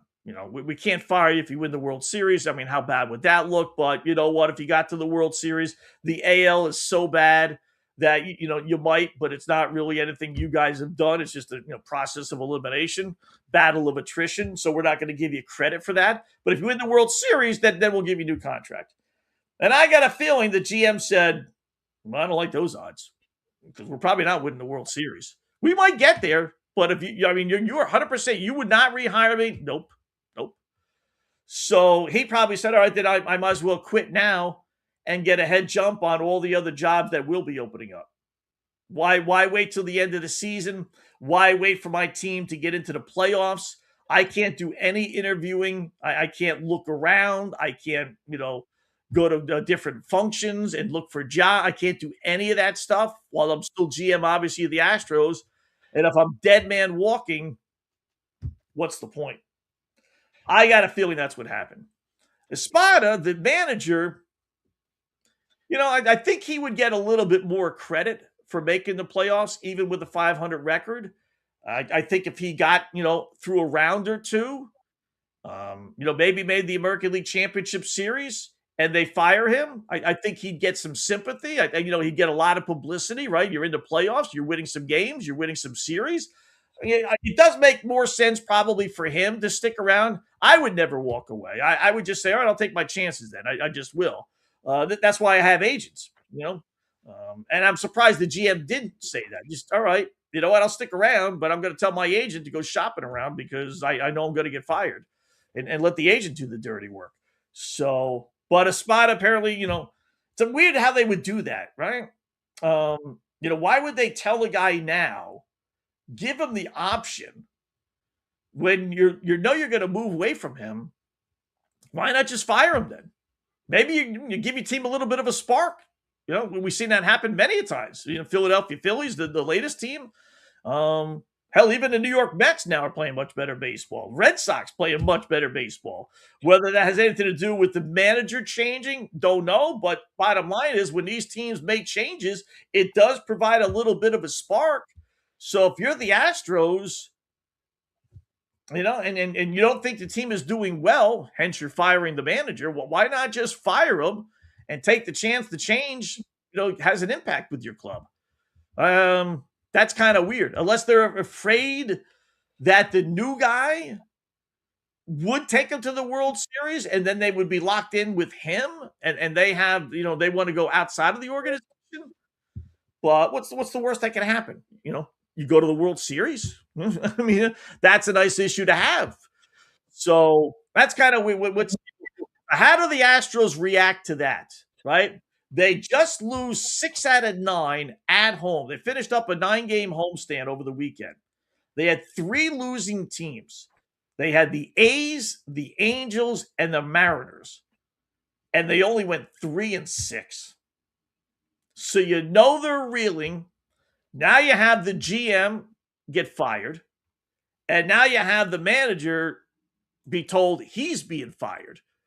So, the Astros are at that proverbial, fork in the road. They could obviously do one of 2 things. They could take all that and just be so depressed. Team has quit on us. Ownership has quit on us. They're firing our manager. We like the dude. They're firing the GM. We like him. Actually, the Astros are a half a game back in Texas now. We like him. He's the guy that brought us in here. And, if they're going to be gone, what does that tell them about us? We're probably going to be fired in essence as well. They could go that road, or they could go the other road and say, you know what? We like the manager. We're going to do our best to make sure he gets the job back. We cared about the GM, and we're going to win because we know we're his guys, and we know that's going to help his resume if we win the World Series or get to the World Series. And we don't like ownership, and we don't think it's fair. It's not right. It's not this. It's not that. And use it as a source of motivation. So, knowing the team is 1 game under 500, it literally could go either. You'd have to be in that locker room, but I'm guessing it's going to be the first option. I'm guessing they're not going to use this as a source of motivation. They're not worried about the coach. They're not worried about the GM. They're worried about their own jobs. And now they're just like so gut punch. I mean, we're at first place and we're getting our manager and GM fired. And they've struggled all year for the most part, outside of one stretch, one like 3-week stretch in August, late July to mid-August. Other than that, it's been a disaster season for them. I think they go the other way. I do.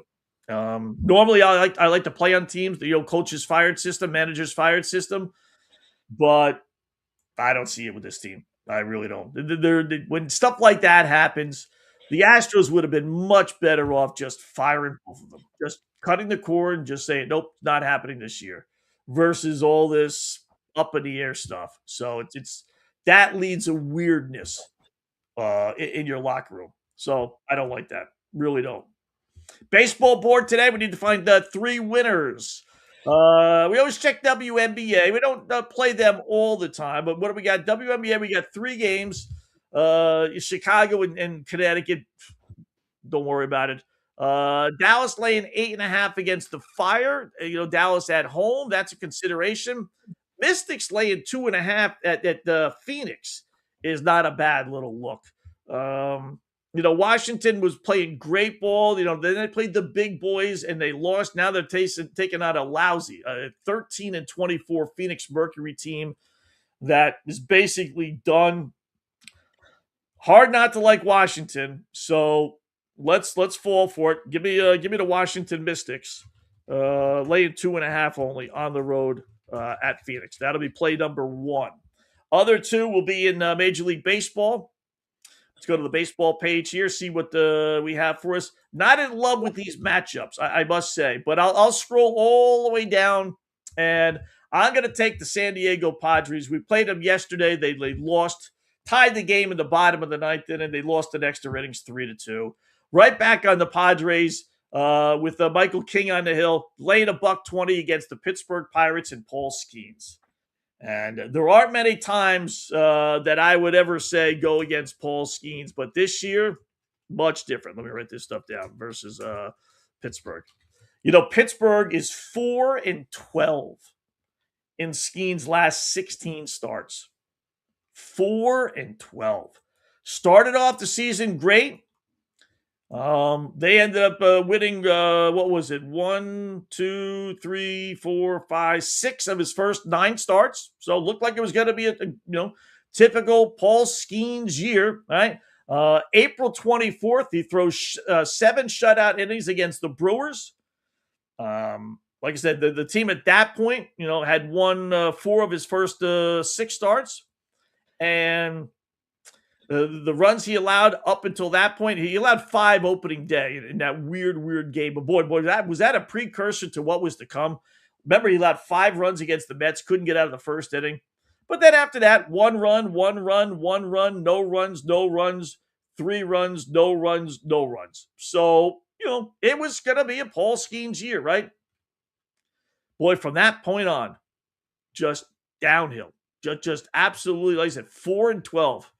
Not necessarily all his fault. There are some games thrown in there, but enough where I'm not going to bet on him. And now at this point, I'll bet against him. So Pittsburgh did find a way to win last night. I don't think they win 2. So give me San Diego, which does not strike out a lot. That's one thing also. They're one of the fewer strikeout teams in Major League Baseball. So don't expect a lot of strikeouts from Skeens, which means a lot of pitches. So yeah, I'll take San Diego. I saw the Phillies had their 10-game winning streak snapped yesterday by Seattle. Aaron Nola's on the hill for the Phils. He's one of our favorite whipping boys. Has pitched a little better since coming off the disabled list, I must say. In his 4 starts since coming off the DL, 5 starts, last 5 starts, he's allowed 1 run, 2 runs, 3 runs, 1 run. That's pretty good. So normally I would say play against them, but I won't do that. I actually like the Mariners, but I can't bet against a team that won 10 in a row. You can't do that, right? Our third play today will be Arizona instead. Don't quite get this line. Cubbies did win yesterday. Arizona playing, they were playing halfway decent ball. They're scuffling just a little. They're 3-8. Or 3-5 rather, the last 8 games. Losing last night 7-0, but they got Brandon Pfaadt on the hill later on tonight. So big pitching edge, for the Diamondbacks, who I liked in the series. Clay Holmes is on the hill for the Cubbies. He sucks. Pfaadt is 7-1, ERA just over 3. So do like the Diamondbacks tonight. So let's grab Arizona. What I say the line was. Right around even. So we'll call it even, plus 101. So Washington Mystics. Let me write this down. Arizona. Even versus Cubs. So we got the Washington Mystics plus or minus 2.5 against Phoenix. We have San Diego minus 120 against Pittsburgh, and then we have Arizona even against the Chicago Cubs. So let's get some winners later on tonight. Back to the board, our little Twitter, YouTube chat here. Our guy, let's start at the top here, I suppose. Let me scroll up oops, I scrolled too far. What did I do? I hit something here, Tim. Let me go to comments. Right, there you go. Yeah. Still learning this stuff. Yeah, there you go. Yeah, there you go. Who's that? Not Big Ant, but Answer. Watson starts first 2 games on road, stinks. Sanders starts next 3 at home. I don't think I meant to do that, so I'm glad you brought that up. Let me check the Browns' schedule and see where realistically I think he'll get more than 2 games. It's funny they're not starting Sanders. They announced today they're going to go with Dylan Gabriel. Now, I'm expecting Sanders to play some, but Gabriel will actually get the start this weekend. So I think they realize that Sanders might do well, and that would make the decision look stupid. They announced earlier they're going to start Dylan Gabriel, and then Taylon Green will also play. So I don't know if no Shador. So no Sanders at all then. Yeah. Wow. When teams are, indecisive on things or want to protect their decisions, that's what they do. When you have the conviction of, yep, he's our guy. Watson's our guy. So Shador go play if you want to, but, doesn't matter. You only do things like that to make sure that Sanders doesn't do well. And he played well this last weekend. Much better than Watson. So I saw where it was going to be Gabriel, so it's going to be Green, the backup that they got from Arkansas, 6th round. Interesting. All right, so their schedule is at Jacksonville, at Tampa Bay. Then they come home. I don't think if they lost those 2, unless Watson was really awful, which he may be, and they're done with the Watson experiment. Like, the one thing about starting Watson, you can't go Watson, Sanders, back to Watson. And that may end up being the real reason. When everything is said, it might be something as simple as that. You can go Sanders, Watson, back to Sanders.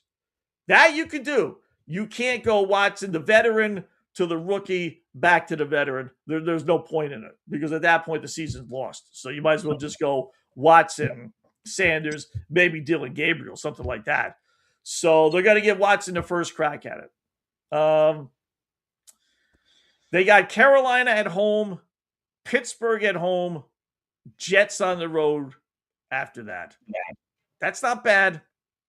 You know, their schedule, I told you, the AFC North got a decent schedule this year. So, tough defense in Jacksonville. Not so tough with Tampa Bay. Carolina, Pittsburgh, pretty good defense. Jets defense sucks. Baltimore defense last year sucked. And then they got Tennessee. They don't have a bye until week 10. I don't think he'd have that many weeks. I would say when they lose to the Jets in week 5, and then they come home and play rival Baltimore, that would be the one. Yeah. I don't, you know, if they started off 1-4, like, say they lose to Jacksonville, Tampa Bay, I think they can get a split out of Carolina, Pittsburgh. You're 1-3, and then you're playing for your job against the Jets on the road. You lose to the Jets, you come home 1-4. There's just no reason. Not to mention, you got a bad defense in Baltimore, and then you got Tennessee, whose defense is actually pretty good, but those are 2 winnable games for them, or at least one game where you could put up 20-plus points and offensively look good, and then another game where you could put up 17-20 but still win the football game because it's Tennessee. So I would say that Jet game. That would be the one answer. Ronnie, a good buddy. Is Jose Altuve a Hall of Famer? Good. I would say, you know, if you're going to throw out the buzzer and all that other stuff, I would say yes. But let me go to baseballreference.com and double check. What's some Altuve stats? Yeah. AL MVP, 9 All-Stars, 6 Silver Sluggers, 3 batting titles, 2 World Series. He has surpassed 2,500 career hits. There's a chance he could get to 3,000. Wow. You know what? Look at Timmy there. I don't know if you saw that tweet and thought I was going to bring this up, or you just, you're a big Jose Altuve fan. I'm not sure, but Jose Altuve. I'm a Rangers fan. He's got some pretty good. He's got better numbers than I thought. He's unquestionably a Hall of Famer. I think there's no question, right? Yeah. I wouldn't have thought that until I saw those stats. Yeah, he's a lifetime. He's a first ballot probably, and I do give first ballots a different level of everybody else. But he's got a lifetime batting average of 300. Right, so you got to figure maybe that dips a little bit over the next 2-3 years. He's 30. He's only 36 too. He should have another year or two. So his lifetime batting average is 300. He's going to have over 2,500 hits after this year. He's got 2,487. So you got to figure he's going to get 13 more. So he's going to have 2,500 hits. So he's probably going to get to 3,000. He's got 279 home runs. So he's probably going to get to 300 for his career. He's got 329 stolen bases. Now, he hasn't stolen that many bases this year, so that's going to tail off. He's only got 4, but all right, he might get to 350, but still over 300 is pretty good. So he's got a little bit of power. He's got some stolen bases. He's going to have about 1,000 RBIs. He's got 929 now. Lifetime batting average to 300. Yeah, he probably is. I mean, he definitely is a Hall of Famer. Definitely. If you got the MVP, he's got the World Series. And again, it's up to you if you want to decide that, you think he was cheating his whole career. I doubt that, right? Maybe a year or two, a couple of years, but you got to give him his due. But I will say at 36, he's slowing down. 245 this year, 265 last year. So Is this the beginning of the end for him? But still, I think he's still good for the 3 batting averages, the 300. I think he's still good for, close to 300 home runs. Can he get 500 more hits? That he might not actually get to 3,000, because 500 more, he's got 99 this year. He had 156 last year, 185. That's still a pretty, he'd have to have a couple of more really good years. But I don't think he's done. So, but Hall of Famer, yeah, Ron, he definitely is. So, also writes in, to what degree do the Astros still wear the scars from the cheating scandal? With me, none. I don't care. Did they know what pitch was coming? Yeah. In fact, there was an incident last night in the Arizona-San Diego game, Ron. I don't know if you saw that, where Arizona accused San Diego of stealing signs. So everybody does it. Did they take it to another level? Yeah, probably. I don't know if we'll ever find out about the buzzer, if that really occurred. That would really be like the next step if it really was wearing a buzzer. But the bottom line, all these teams, even here in 2026, last night, like I said, you got teams accusing other teams of stealing signs. So everybody does it. I don't think that made him a 300 hitter. I don't think he was doing it every single year. I mean, he hit 300 how many years? 1, 2, 3, 4, 5, 6, 7. I mean, 7 years. He hit 290 a couple of other years. I mean, he's a legit hitter. He really is. So that might cost him first year. Maybe that would be the case. But otherwise, for me, no. I don't.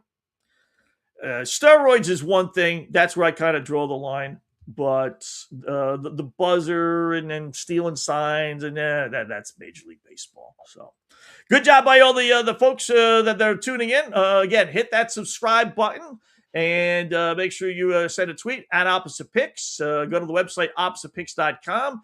Go to our FanStream Sports website for more shows. That is fanstreamsports.com. All the shows are listed there. No show tomorrow. Like I said, I got to go to a funeral, and then we'll pick things back up on Thursday. So we will leave you with this.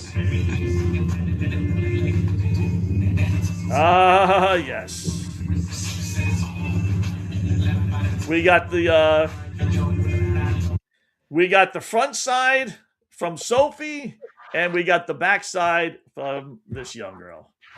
Gotta love women. They're willing to just show it all off. And if they're willing to show it, we're willing to watch it. Simple as that. So let's get some winners tonight. We got Mark Lawrence coming up on Friday. We got Jeff Dawson, East Coast Sports Investors, on Thursday. And then hopefully we have some profitable winners later on tonight. So be good. Enjoy the rest of your Tuesday. And check out, again, fanstreamsports.com for all the other shows. And we'll talk to you on Thursday, folks.